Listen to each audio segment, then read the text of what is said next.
Hola, hola, ¿cómo están? Bienvenidos. Qué bueno verlos, saludarlos de nuevo, compartir con ustedes, encontrarnos y reencontrarnos con todos los que disponen un momento de su vida, de su día, de su tiempo, para poder escuchar, aprender, compartir, instruirnos juntos y poder crecer. Ese es el propósito de esto que hacemos y en general de la vida.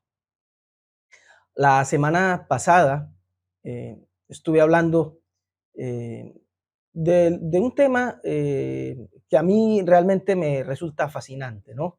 El tema de las relaciones y estuvimos hablando de esas personas almohada, esos que nos ayudan a ver mejor la vida, a soñar, a rasparnos también un poco el uno con el otro, lo suficiente como para, como para crecer y ser cada vez mejores personas.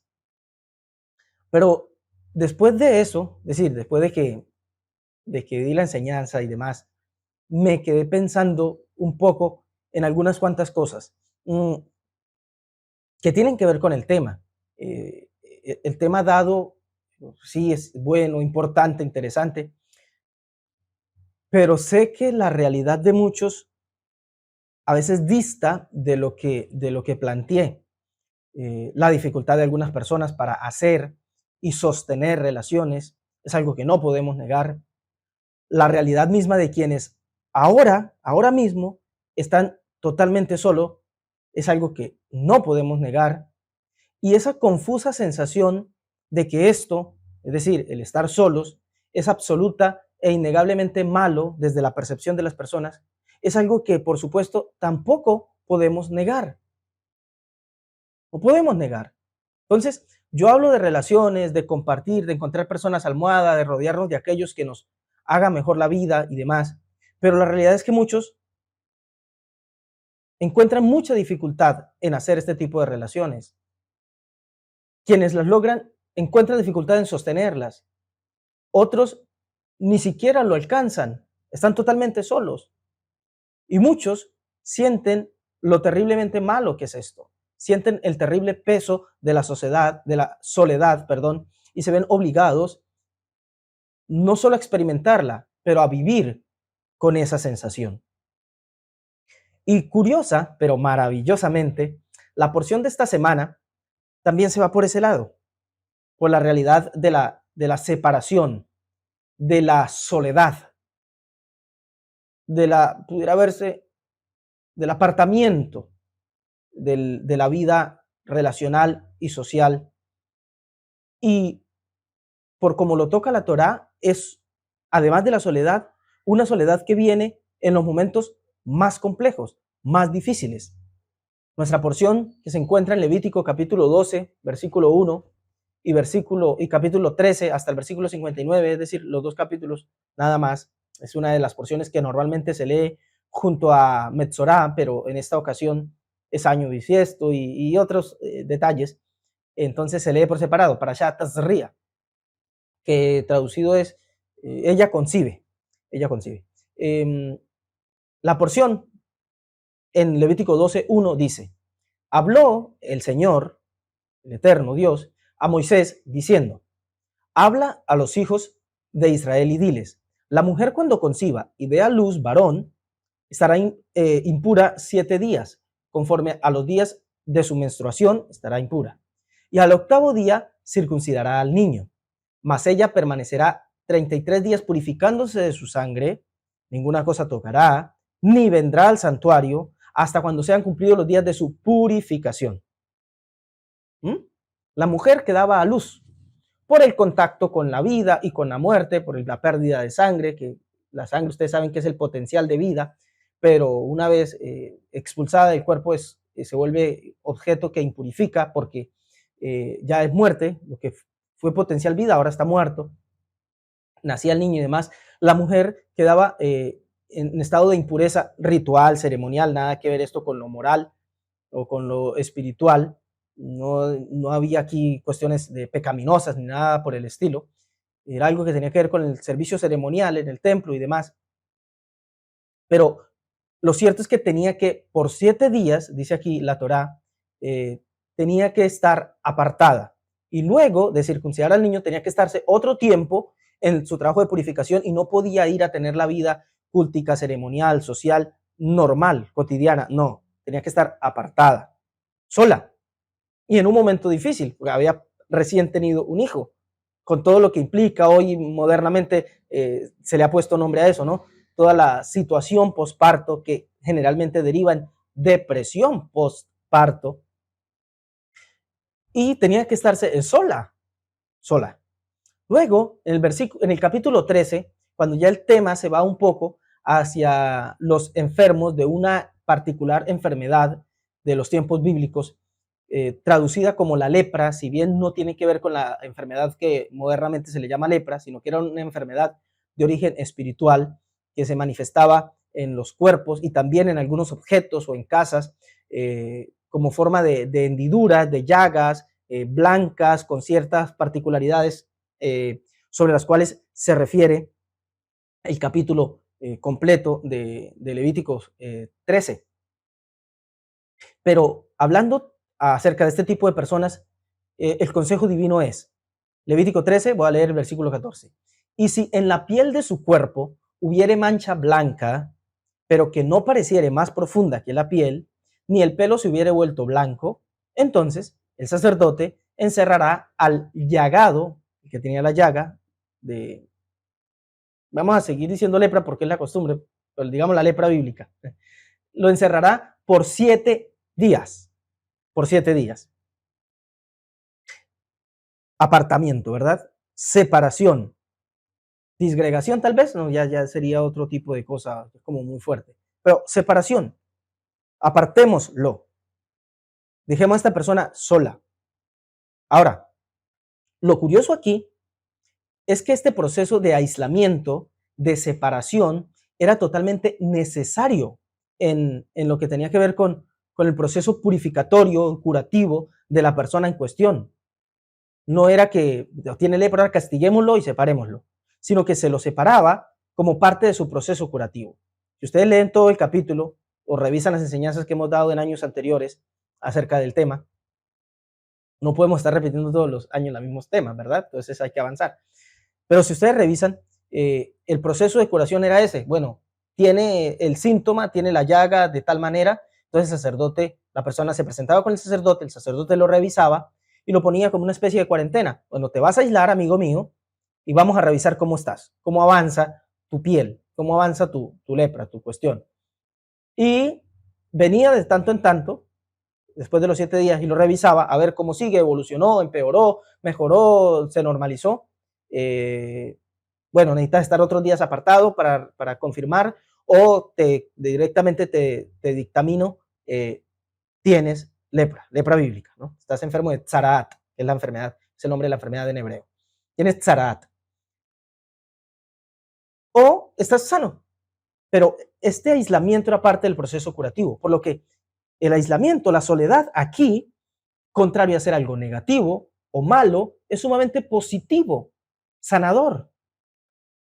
Piensa en esto por un momento. Piensa en esto por un momento. Cómo la sanidad viene a partir del aislamiento. Y traslada ahora esto a la vida.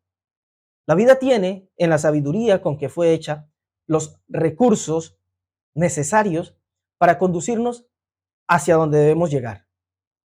Y el tema de esos momentos en los que nos sentimos y llegamos a estar, no solo que nos sentimos, sino que realmente llegamos a estar solos, totalmente solos, es algo que no escapa de los alcances de la vida. Es decir, la vida se las arregla muchas veces para conducirnos ahí, para conducirnos a esos momentos de soledad curativa. Y la vida nos conduce ahí a través de diferentes medios, rupturas, separaciones, cambios de procesos, edades alcanzadas, etcétera. Pero la vida se las arregla para conducirnos a momentos y escenarios de soledad, de sagrada soledad, de esa soledad que tiene como propósito convertirse en curativa para nosotros. Se las arregla la vida.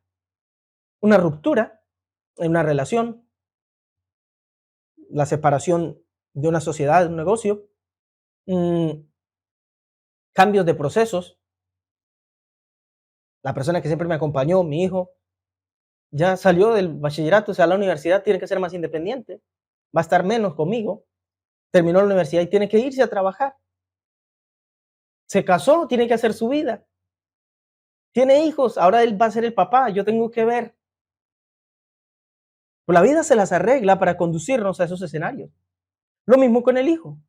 Su papá se hizo viejo, se fue. A veces murió. Duele hablar de esas cosas, cuesta mucho, pero es la realidad, ¿no? El amigo, el gran amigo de toda la vida o de 3 meses, pero que se hizo el íntimo, se va, se va. No porque sea malo, no porque nos haya querido dejar, sino porque tiene su propio proceso. Se va. La novia nos deja. Y ni hablar cuando hay muerte de la pareja sentimental, ¿no?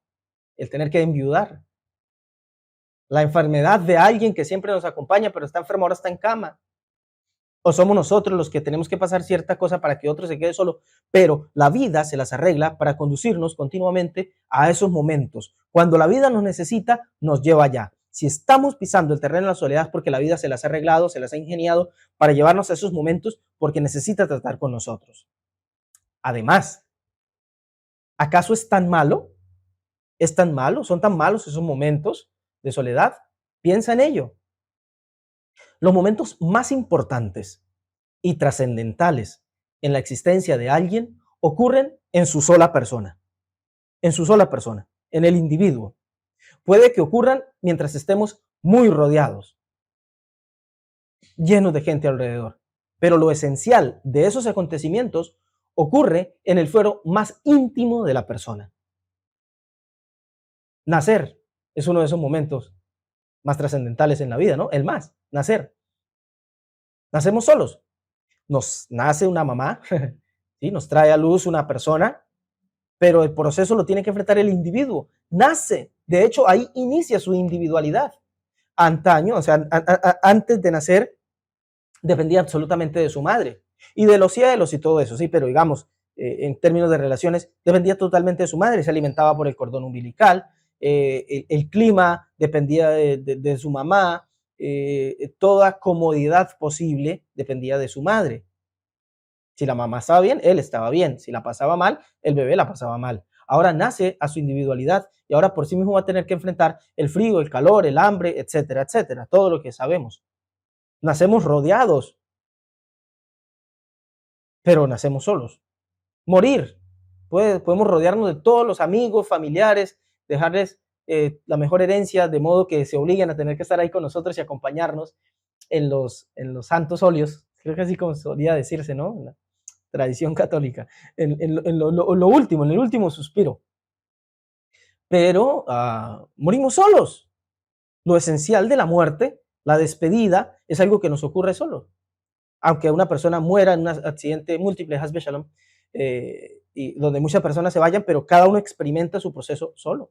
Enamorarse, otra de las cosas trascendentales en la vida, ocurre solo. Sí, me enamoro de alguien, pero esa sensación que me lleva a decir, uy, estoy enamorado, las maripositas, el corazón palpitante, ¿ah? La angustia en la boca del estómago, ¿qué más? Todo eso que usted sabe que se siente cuando estamos enamorados, eso ocurre en nuestro fuero íntimo. Nos enamoramos de alguien y alguien se enamora de nosotros, pero la sensación de enamoramiento se percibe en el individuo.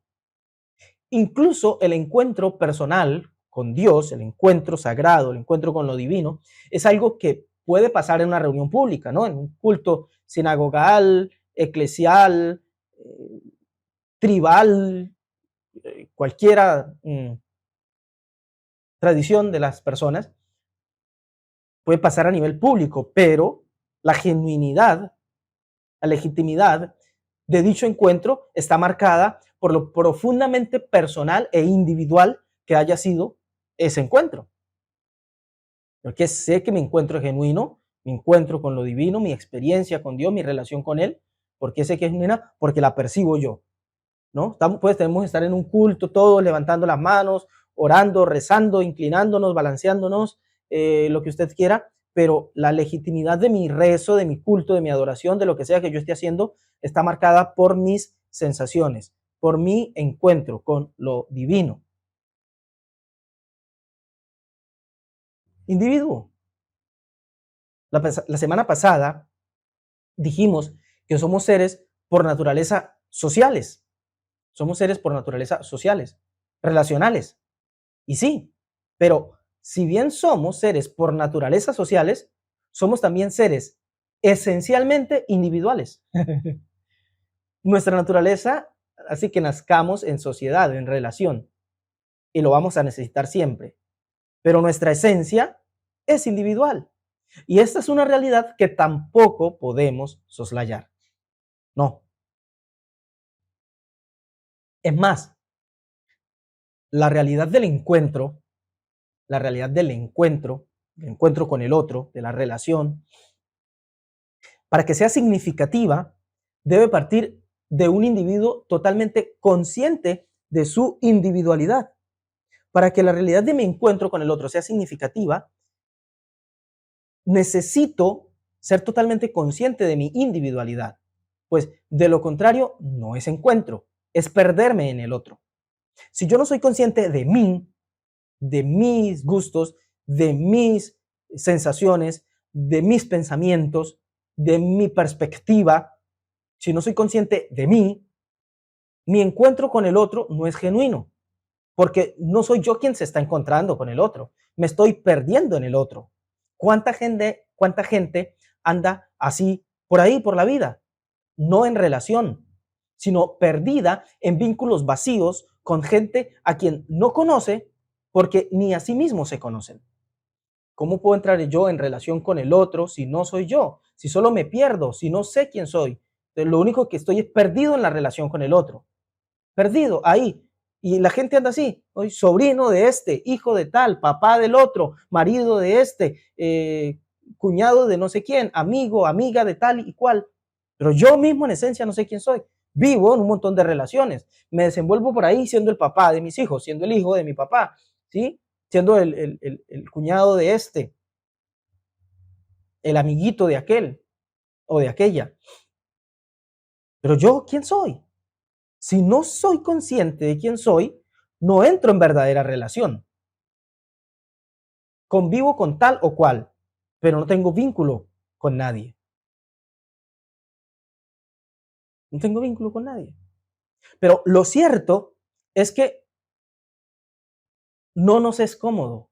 Nos molesta esa sensación de soledad. Preferimos a veces perdernos en las relaciones, no ocuparnos de nosotros. Vivo aquí, allá, relacionado, empleado, trabajador, jefe o lo que sea, metido en un montón de entramados, enredaderas relacionales, pero yo mismo ahí perdido. Porque a algunos les molesta esa sensación de soledad, de apartamiento.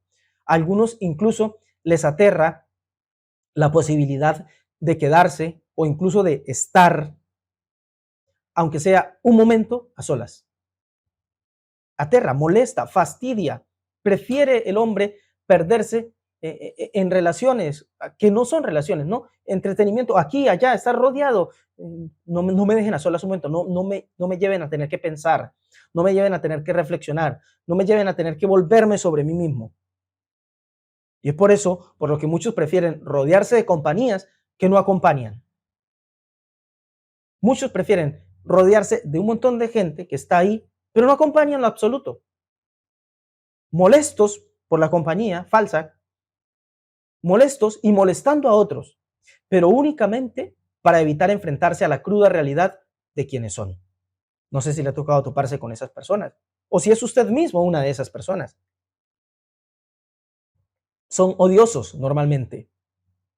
En relaciones sociales, en cenas, en reuniones, siempre indispuestos, siempre molestos.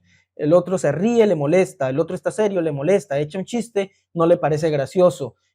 Tratan de generar buen ambiente, no le agrada, molestos, pero no se quieren quedar en casa.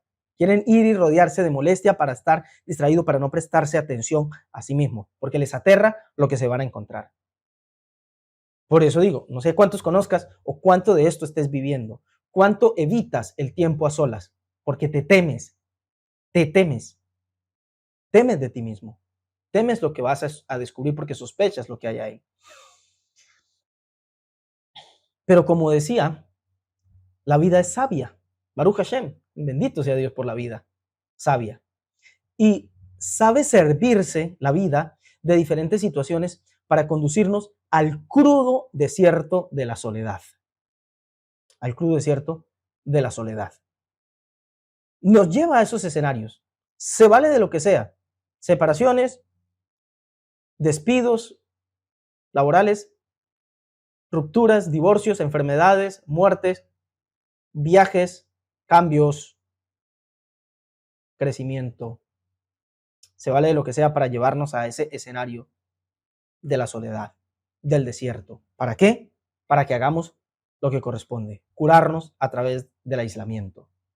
Y lo que quiero prevenirte hoy es sobre la realidad de que esto no es malo. Escuche, no es un castigo divino. Porque, cómo me porto tan mal, cómo no valoro mis relaciones, cómo no cuidé de mis amigos, cómo no esto, aquello, no cuidé de mi mujer, no cuidé de mis hijos, ahora todos me han dado la espalda y me tienen solo. No lo veas así. No lo veas como castigo divino. Es más bien parte del proceso curativo personal por el que todos necesitamos pasar. Es parte del proceso curativo personal por el que todos tenemos que pasar. Y la curación es algo que ocurre solos. Puedes tener un accidente múltiple donde puedes ir con varios amigos en moto, se caen todos, hazme shalom, cielo lo prohíba, y se caen y se raspan, pueden ir todos juntos muy amigos. Pero el proceso de curación de las heridas, de las raspaduras, se tiene que realizar solo. Cada persona, cada herida tiene que sanar por sí misma. Así es la vida. Leímos el pasaje de Levítico 13:14. Y si en la piel de su cuerpo hubiera mancha blanca, pero que no pareciera más profunda que la piel, ni el pelo se hubiera vuelto blanco, entonces el sacerdote encerrará al llagado por 7 días. Yo escogí este texto aislado, pero por lo menos unas 8 o 9 veces se repite en todo el capítulo 13 la expresión 7 días. Se repite en todo el capítulo acerca de las diferentes, el proceso que tenían que llevar las personas o cosas que se vieran contagiadas de esta enfermedad de Zaraat. Por lo menos 7 veces, 8 o 7 veces se repite en el capítulo esta expresión, 7 días. Se encerrará 7 días, se apartará 7 días, como el medio usado para el proceso de curación del leproso, según las escrituras. Ahora, 7, este 7 aquí es muy significativo. El 7, como sabrán, esto se sabe porque es parte del lenguaje popular, vulgar, por ahí, el 7 es el número de la perfección, ¿no? Muchos dicen 7 es el número de Dios. Todos son los números de Dios. El 6 no es el número de nadie, ni el 666, ni el 13, que es malo, nada de eso. Todos los números. Pero evidentemente, claro, que el 7 tiene una simbología particular. Es el número de lo perfecto, de la perfección de un proceso. El 7 es el número de lo completo, por eso se lo asocia con Dios. ¿Cómo hizo Dios la creación? 6 días, en el séptimo cesó de crear, se completó y dio lugar a lo que se llama Shabua en hebreo, semana de 7. Shabua viene de Sheba, de 7, completo, lo perfecto, ¿no? Así que este aislamiento por 7 días tenía que ver con el perfeccionamiento de un proceso que tenía que llevarse a cabo para que la persona curara. Un proceso que tenía que vivirlo aislado, solo. Los sabios relacionan a este 7 con las 7 sefirot emocionales, las virtudes personales, morales, éticas y demás, que abarcan todo lo que es el ser humano a nivel emocional. Virtudes que una persona debe trabajar para llegar a ser una persona completa. Se la menciono de rapidez, no vamos a ir sobre ello porque el tema no nos lo permite y nos tomaría tiempo. Gesed, Geburah, Tiferet, Netzach, Hod, Yesod, finalmente Malhut, que tiene que ver con el amor, la restricción, el equilibrio, la persistencia, la humildad, la conectividad y finalmente la manifestación, la relación, el hacer, ¿no? Tomar todas esas virtudes que dichas en un libro de ética o en un libro de espiritualidad, de filosofía, de cabalá o lo que sea, suenan muy geniales, pero a la hora de llevar a la práctica nos enredamos. Bueno, los sabios dicen que el 7 tiene que ver con eso, con el perfeccionamiento de la persona en su ser íntegro emocionalmente hablando. Ahora, pensemos en la realidad del enfermo de Tzaraat, el leproso bíblico.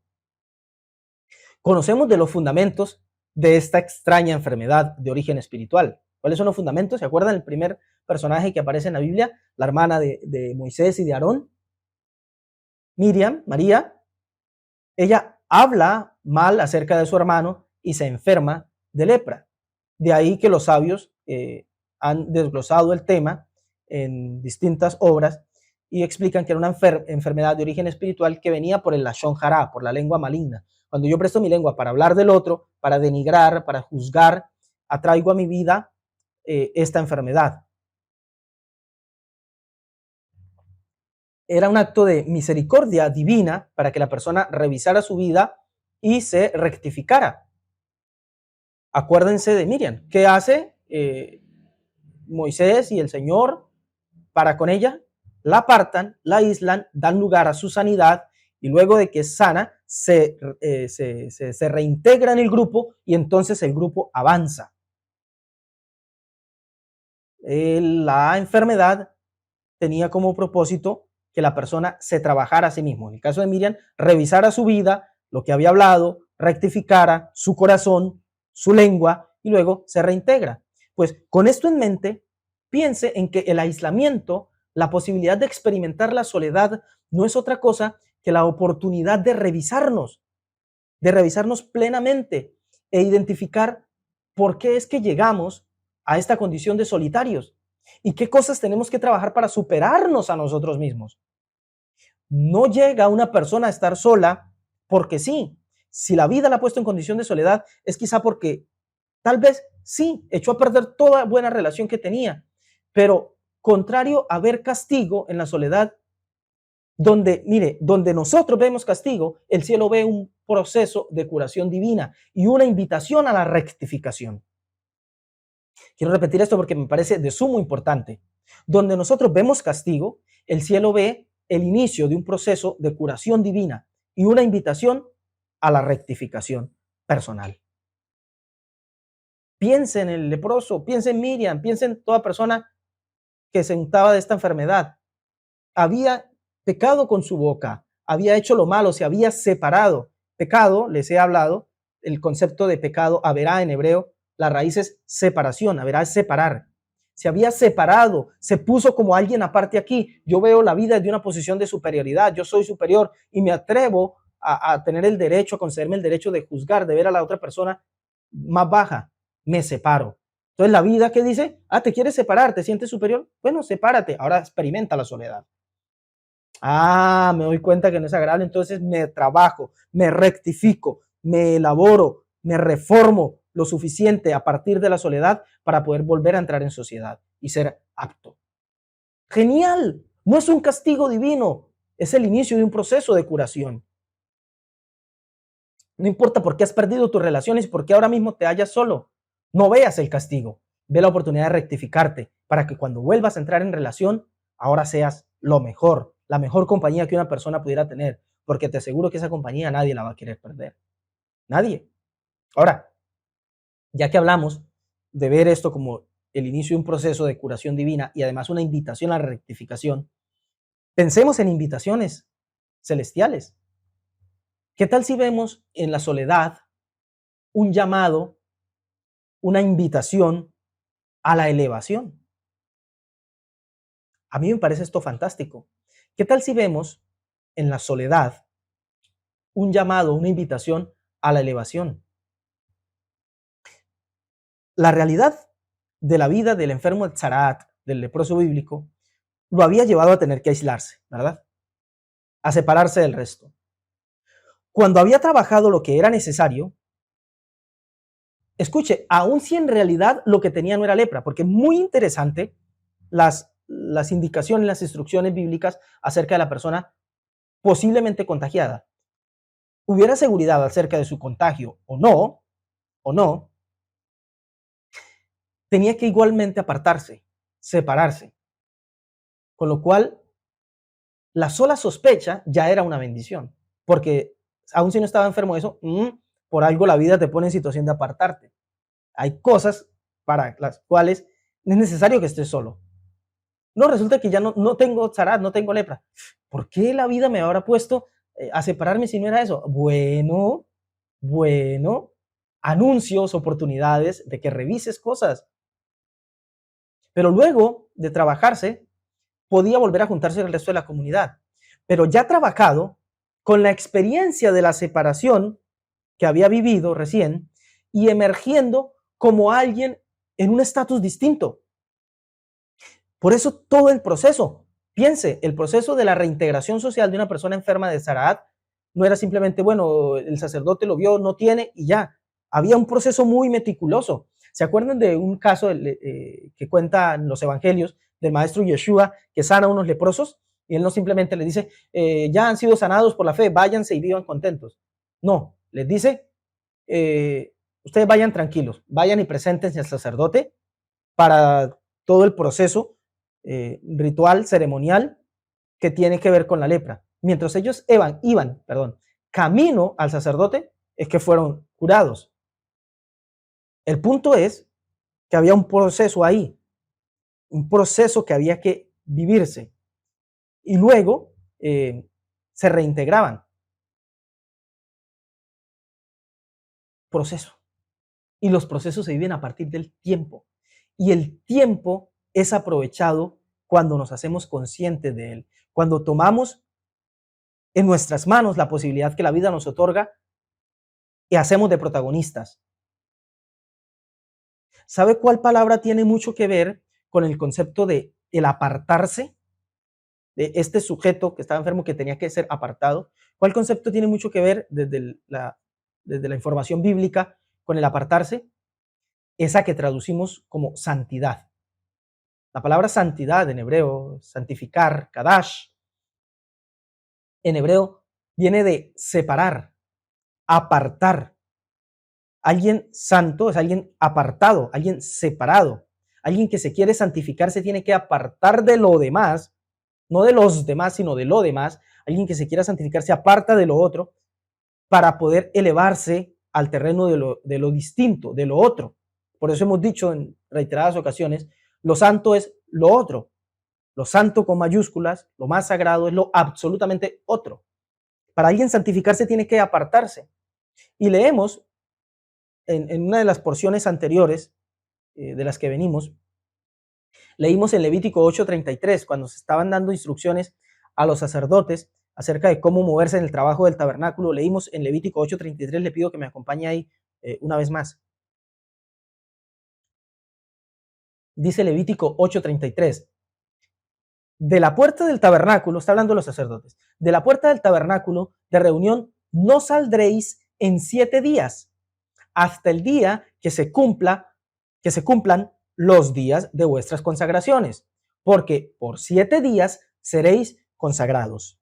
Magnífico este texto, magnífico. ¿Por qué? Porque incluye estos conceptos. ¿Se acuerdan de lo que dijimos del 7? 7 días tenía que estar ahí. Es decir, la persona que quiere hacer verdadero trabajo espiritual y que se note en su mundo, vamos a hablar como le gusta a la gente hablar, la persona que quiere atraer la vida de reino y vivir con conciencia de reino celestial en este mundo terrenal, tiene que encerrarse, tiene que apartarse, dice aquí Dios por instrucción a Moisés para con los sacerdotes, dice por 7 días, tiene que reunirse, encerrarse, no salir por 7 días, que son los días de sus consagraciones. Por 7 días seréis consagrados, o sea, apartado, trabajándose a sí mismo a nivel personal, de un modo espiritual, trabajando sus virtudes, sus midot, sus sefirot, el lenguaje de los sabios de la Cábala, sus componentes emocionales, para que al salir de ahí esté apartado, haya entrado en contacto con lo sagrado, con lo otro, con el misterio, con lo apartado, y de ahí salga elevado, trabajado. Ahí viene a esta vida a agregar. Por eso les decía, como la gente le gusta hablar, a vivir vidas de reino, a vivir vidas significativamente superiores. Resulta que cuando vives tu proceso de perfeccionamiento personal en todas tus virtudes, O antivirtudes, pero igual vives tu proceso. No, es que menciono un montón de virtudes que no tengo. Bueno, son tus antivirtudes. Lo contrario de esas virtudes, cuando las trabajas, cuando tienes tu proceso de perfeccionamiento personal, lo que sale de ahí es un nivel de vida mayor, superior. Y esta es la oportunidad maravillosa que nos otorga la posibilidad del apartamiento, de la soledad. Por eso la vida hace lo que sea para conducirnos a esos momentos en la vida. En todo aquello, escuche, en todo aquello en lo que nosotros queremos profundizar, aquello que queremos llevar hasta lo más íntimo en la vida, requiere de nuestro ser en su máxima expresión. Y esto hace que necesariamente nos embarquemos en este viaje solos, solos. En todo aquello en lo que queremos profundizar, en todo aquello en lo que queremos llevarnos hasta lo más íntimo, necesitamos de nuestra expresión más alta, de todo lo que somos. Y eso hace obligatoriamente que nos embarquemos en el viaje solos. Porque solamente estando solos, como individuos, podemos meterle todo y consagrarnos a ello con todo hasta las últimas instancias. Los niveles más elevados, las cimas más altas, están reservadas para aquellos que rompen las barreras del miedo y la dependencia y deciden ir más allá de sus fuerzas. Más allá. Pero nada de esto es posible para quienes odian estar solos. Nada de esto es posible para quienes odian estar solos. Para los que siempre tienen que estar rodeados de muchedumbres y bullicios. Tal crecimiento es lenguaje extraño. Por eso dice el autor de las cartas apostólicas, Pablo, las cosas espirituales han de discernirse espiritualmente, pero el hombre natural no las entiende. Es lenguaje extraño para él. Y tampoco puede, porque para él son locura. Para una persona natural, es lógico estar rodeado de 20 personas más en una cancha de fútbol, haciendo bulla, gritándose y todo eso, porque quiere entretenerse. En un centro comercial lleno de gente desconocida, bullicio. Pero para la persona natural es raro, es extraño ver que un tipo pueda disfrutar, pasarse el tiempo, horas y horas, solo él, con un libro, quizás cerrarlo de cuando en cuando para cerrar los ojos, o dejarlos abiertos, ya más adelante toco algo por ahí, a simplemente meditar, reflexionar y permitir que ese libro por el cual acaba de pasar, ahora pase por él. Que esas páginas, esas letras por las cuales pasa, ahora inunden su vida. Eso no es lógico, natural para una persona de la vida normal. Pero lo cierto es que esas personas, entre comillas, naturales, no son las que van a llegar a esas alturas más elevadas. No son las que pueden llegar a ese terreno de elevación personal. Tienen que haber espacio en nuestras vidas para esa sagrada soledad. Tiene que haber espacio en nuestras vidas para ese apartamiento. En la medida que sea voluntario, mejor, porque más conscientes y más rápido. En la medida que nos neguemos a ello, va a doler un poco porque la vida nos va a conducir ahí. Si es lo que nuestro ser personal necesita, la vida nos va a conducir ahí. Sea porque nos volvemos unos antisociales y apartamos todo lo bueno, o sea porque simplemente pasan cosas para que estemos solos, porque necesitamos hacer este trabajo. Ahora, no porque las compañías sean malas o inferiores y no me apoca, sencillamente porque profundizar es algo claro. ¿Qué es profundizar? Es ir hacia adentro, ¿verdad? Ir hacia adentro. Y hacia lo más adentro que podemos ir de algo es hacia nuestro propio interior. ¿Quieres profundizar en algo? Tienes que ir a lo adentro. Aprendí de mi maestro decir, elevarse espiritualmente, decir, ir más alto, es decir, más profundo. Es lo mismo. Profundizar en la relación con lo divino es profundizar adentro de ti, es ir hacia adentro. Piensa en cosas bien profundas en la vida del ser humano. Piensa en las cosas más profundas, como dar un beso. ¿Cómo damos un beso? Usamos los labios, ¿no? Pero, ¿qué más hacemos? Normalmente, entre más profundo es el beso, más cerrados están los ojos. ¿Por qué? Porque queremos dar el beso no solo con los labios, el beso no solo lo da lo físico. Un beso genuino, un beso profundo, se da con el alma. Y para ir el hombre a su ser más íntimo interior, ¿qué acostumbra a hacer? Cerrar los ojos, a tratar de ir adentro de sí mismo. Piense en algo profundo en la vida del ser humano como orar, meditar, rezar, reflexionar. ¿Qué normalmente hacemos para eso? Y cerramos los ojos. ¿Cuán genuina es la oración de alguien? ¿Cuán conmovido está? ¿Cuán profundo es su rezo, su oración? Muchas veces lo notamos en con cuánta concentración está ahí con sus ojos cerrados, tratando de ir adentro de sí mismo, a menos que esté rezando con un libro, ¿no? Entonces se ve obligado a tener los ojos abiertos para leer, pero en cuando los cerramos para profundizar, o puede que los ojos estén abiertos, pero en realidad los ojos en la página y la parte oculta de los ojos, esa tú sabes a qué me estoy refiriendo, esa parte que roza con el alma, está bien adentro de ti, yendo hacia lo más profundo, tratando de llegar a donde sabes que quieres llegar. Incluso en la intimidad humana más íntima en términos físicos, que es la intimidad sexual. Piensa en ello por un momento. Cuando el hombre está en el punto más alto de su intimidad, en el punto clímax de su unión, de su relación, es cierto, está en relación con otra persona, claro, pero la sensación más íntima tiene lugar cuando el hombre siente que está en ese momento de explosión emocional y sensorial, y ahí o cierra los ojos o los esparrama más para ir hacia adentro. Y en el momento más profundo de la sensación, el ser humano simplemente está ahí, en lo más profundo de su ser que pueda llegar. Por eso la sacralidad, la santidad que tiene la relación, el vínculo de pareja, porque es compartir la intimidad humana, compartir la privacidad en su nivel más alto, más elevado.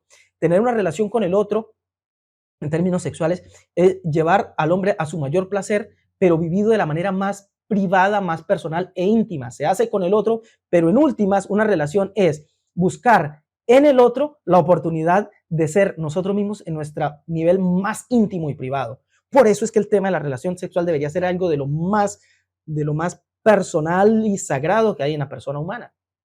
Es por eso. Es algo que se vive adentro, en la intimidad del ser de la persona, en la subjetividad más interior.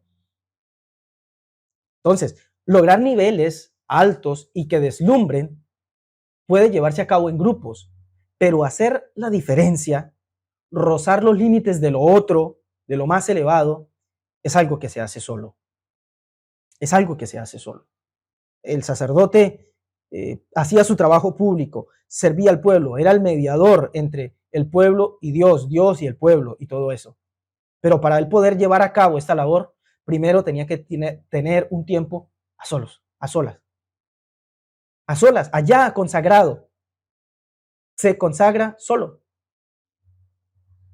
Esa es una lección incluso práctica para la vida, para los padres, para las parejas, para todos aquellos, los líderes que quieren que su gente se consagre, que sus hijos se consagren, que su pareja se consagre. ¿Quieres que se consagre? Enséñale, compártele, pero no pretendas que solo se dedique a replicar lo que tú le dices. Tienes que darle espacio para que lo viva a solas. ¿Quieres que tu hijo se consagre? Dale espacio de trabajar eso en su ser, en la soledad de su ser, él a solas con Dios. No he dicho el título de esta enseñanza, es solos pero acompañados. Porque la mejor compañía que podemos tener en momentos cruciales, trascendentales de la vida, es el verdaderamente estar con nosotros. Porque ahí se manifiesta también lo divino, en la profundidad de nuestro ser consciente. Y quizá la vida te ha separado de todo lo demás porque te está haciendo un llamado, una convocación a la elevación. Una persona, escuche, una persona que se toma el trabajo personal y la tarea del crecimiento en serio es alguien, por ende, separado. Su espíritu empieza a vivir en una esfera propia, enteramente aparte e independiente de los demás. Ni las personas con quienes tenga mayor intimidad pueden estar al tanto de los pensamientos, cuidados y tentaciones que le son peculiares. No. Y esto no tiene que ver con algún tipo de engreimiento o sentimiento de superioridad moral, espiritual, ética, intelectual o lo que fuera. No. Es la lógica de la elevación. En las filas, los soldados marchan hombro con muchos camaradas, con muchos compañeros. Pero a medida que van ascendiendo en categoría, sus compañeros son menos numerosos. Hay muchos soldados, pocos capitanes, menos aún coroneles, y un solo comandante en jefe. El hombre que se quiere elevar sabe que se va separando. Nunca se siente superior. El que verdaderamente se eleva no se siente superior, pero sabe que a medida que se eleva, se van cayendo compañeros. Cuando hacen excursiones a escalar el Nevado del Cocuy, la Sierra Nevada o el Monte Everest, inician grandes compañías de personas, 40, 50. A medida que va subiendo, van quedando menos, 5 menos, 8 menos, 10 menos. Al final, 2, 3 llegan a la cima, a veces 1. Así, entre nosotros, el hombre que quiere regirse por la tutela de la vida más elevada, tiene que saber que en el mismo grado que es hombre superior, es un hombre solitario. Las cumbres de las montañas se ostentan majestuosamente separadas del resto y hablan a solas con Dios cuando Él visita sus terribles soledades.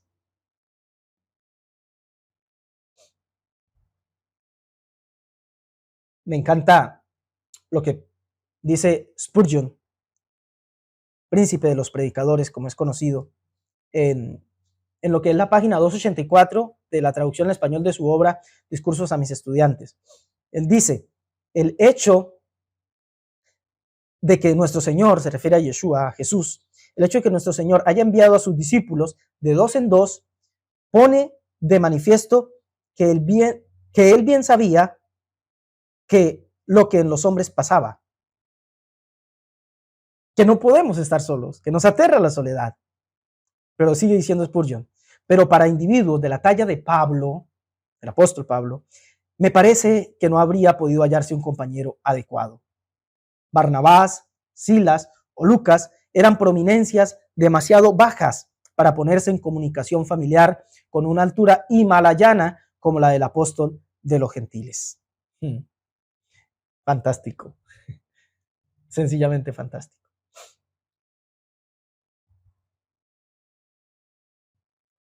Nos encanta tener un compañero, un amigo, y lo dije la semana pasada, es absolutamente necesario para la vida. Pero entre más nos elevamos, más tenemos que estar abiertos a la posibilidad de cuando en cuando y cada vez por periodos más prolongados, estar a solas para la elevación. El maestro, Yeshua, ese que supo tener 5,000 discípulos a sus pies escuchándolo, ese que tenía 70 discípulos especiales que convirtió en apóstoles, en enviados por él para una misión particular. Ese que tuvo un grupo más cerrado, que no lo podía acompañar a todos lados, que fueron los 12 apóstoles, pero que como estos tampoco podían estar a toda hora en las cosas más íntimas, entonces supo tener un grupo de 3, Juan, Jacobo, Pedro. Fue un ser que plenamente se disfrutó de la compañía de los 5,000, se rodeaba de ellos, sabía valerse de la multitud para compartir, para llevar a cabo su vida. Pero hay cosas especiales que solo las compartía con los 70. Había cosas especiales que solo las pudo compartir con los 12, como su última cena, la cena de Pesaj, de la Pascua. Y había cosas para las cuales únicamente precisaba de Juan, Pedro y Jacobo. ¿Qué dije? Sí, Juan, Jacobo y Pedro. Y no obstante, había momentos importantes en su vida en los que sentía, necesito estar solo. Despedía a la multitud, se quedaba con los 70, enviaba a los 70 a su misión, se quedaba con los 12, enviaba a los 12 a hacer sus cosas y se quedaba solo con Juan, Pedro y Jacobo, como por ejemplo en Getsemaní.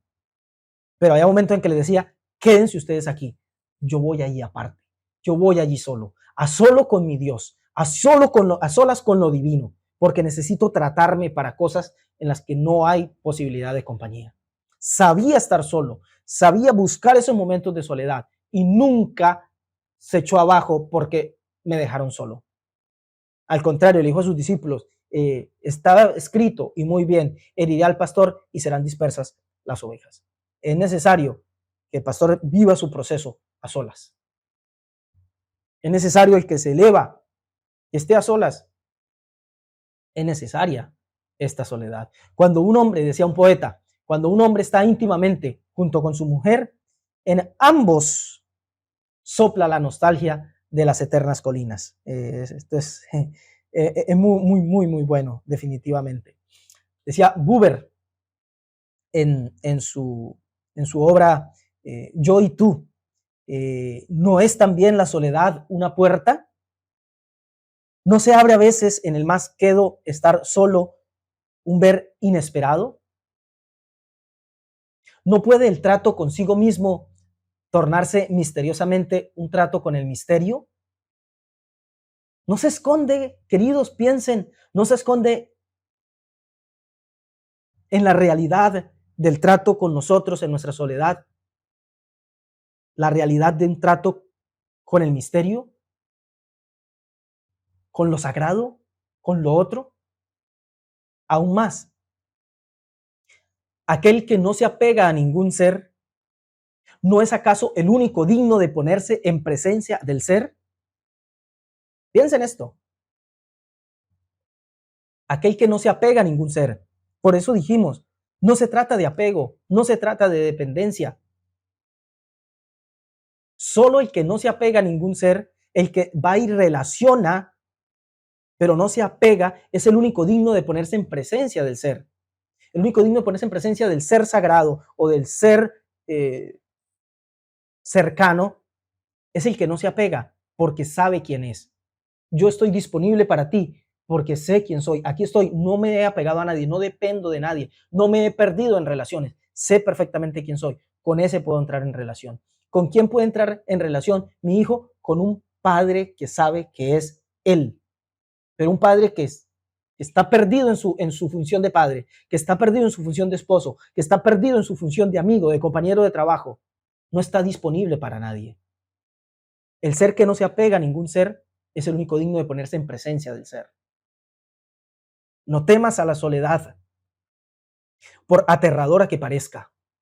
No temas a estar delante de ti mismo, por dura que sea la desnuda sinceridad de nuestro propio ser. Sé, angustia ir, nos vamos a dar cuenta de nuestros vicios. Estar a solas nos percata de nuestras debilidades, de nuestros demonios internos, de esas cosas tan feas que intentamos ocultar. Cuando estamos a solas, cuando reflexionamos, cuando meditamos, nos damos cuenta realmente de que esa fachada de bonachones que ponemos a veces no se corresponde con la realidad. Adentro tenemos muchas luchas, muchos vicios, muchas cosas oscuras, pero no temas ir a encontrarte con eso. No temas ir y trabajar con esa cruda, pero genuina realidad. Solo de ahí podemos salir siendo realmente capaces de vincularnos en el sentido más elevado y perdurable. Es mejor trabajarnos y salir ahí sí a tener relaciones genuinas que pretender seguir manteniéndonos rodeados de vínculos enfermizos que finalmente nos llevarán a estar solos y sin haber hecho el trabajo de realizarnos. No temas, en definitiva, a buscar en ti la mejor versión de ti. Ahí está, ahí adentro. Y aunque cueste ir, y aunque asuste, porque asusta, ahí se encuentra todo. Todo lo que buscas en la profundización de aquello a lo que te dedicas, en tu práctica espiritual, en tu práctica relacional, todo lo que buscas, todo está en el fondo. Como lo dijimos, te enamoras, compartes, entras en contacto íntimo con una persona, pero las sensaciones, las percepciones de cuánto profundizaste en ello, te las llevas tú. El indicador está tu sensación interna. Te enamoras tú, aunque sea de otro, te enamoras tú. Entras en relación con lo divino, profundizas en sus caminos, profundizas en los caminos sagrados, entras en contacto con lo sagrado, con lo eterno. Pero cuánto de eso es genuino depende de cuán tú seas. Solo está disponible para el ser aquel que no se ha perdido. Aquel que no se apega a ningún ser es el único digno de ponerse en presencia del ser. Ven, solitario, hacia el que está solo, implora Simón, el nuevo teólogo, a su Dios. En la medida en que más nos elevamos, más vamos perdiendo compañía. Y entre más buscamos lo elevado, entre más buscamos lo sagrado, lo otro, lo absolutamente otro, más cerca de la unidad y de la unicidad estaremos. Aquí abajo estamos en el mundo de la disgregación, de lo plural, de lo múltiple. Y si nos vamos elevando, en la pirámide, siempre arriba está lo uno, lo apartado. Y aquí te rodeas de muchos seres humanos, pocos líderes, pocos iluminados.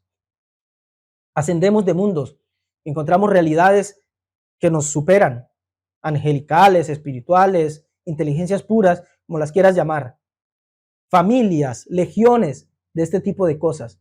Pero mientras más asciendes, hay más altura, más poder condensado en unos únicos personajes. Los arcángeles, los querubines, bueno, cada uno le dará el nombre que sea, todas esas cosas ignoramos.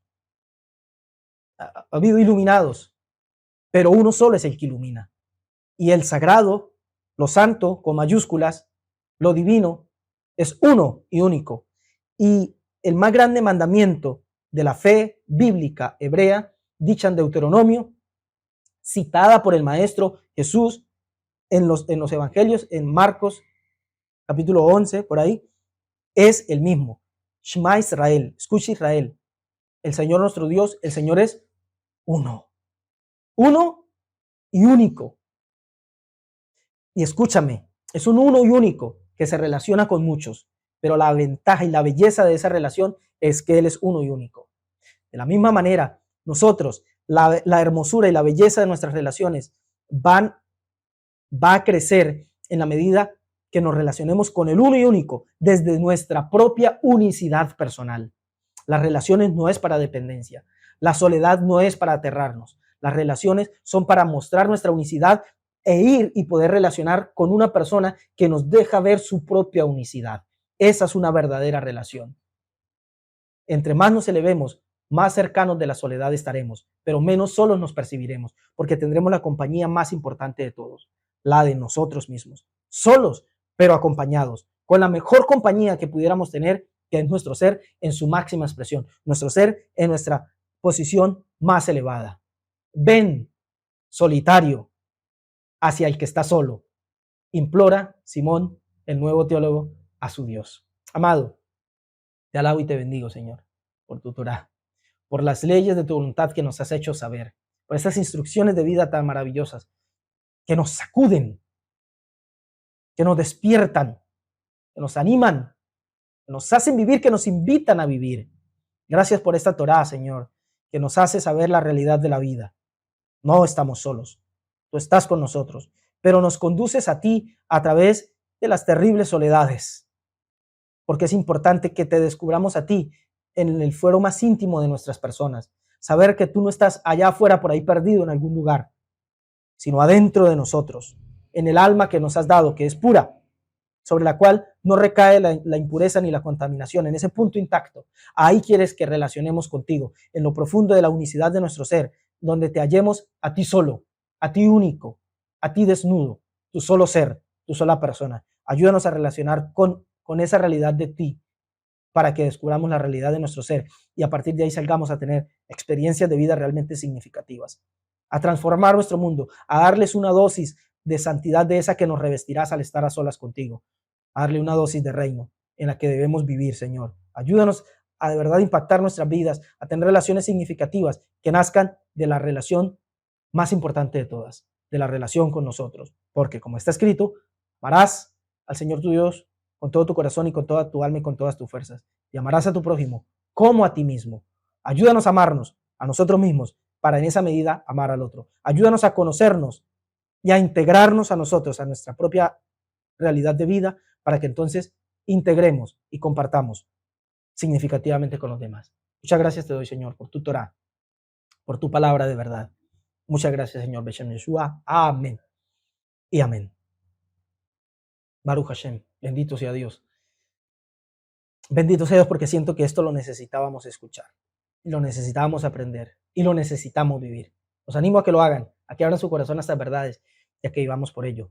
Buena vida. Una vida significativa para todos. Cuídense mucho. Nos vemos en la próxima. Shavuot Tov.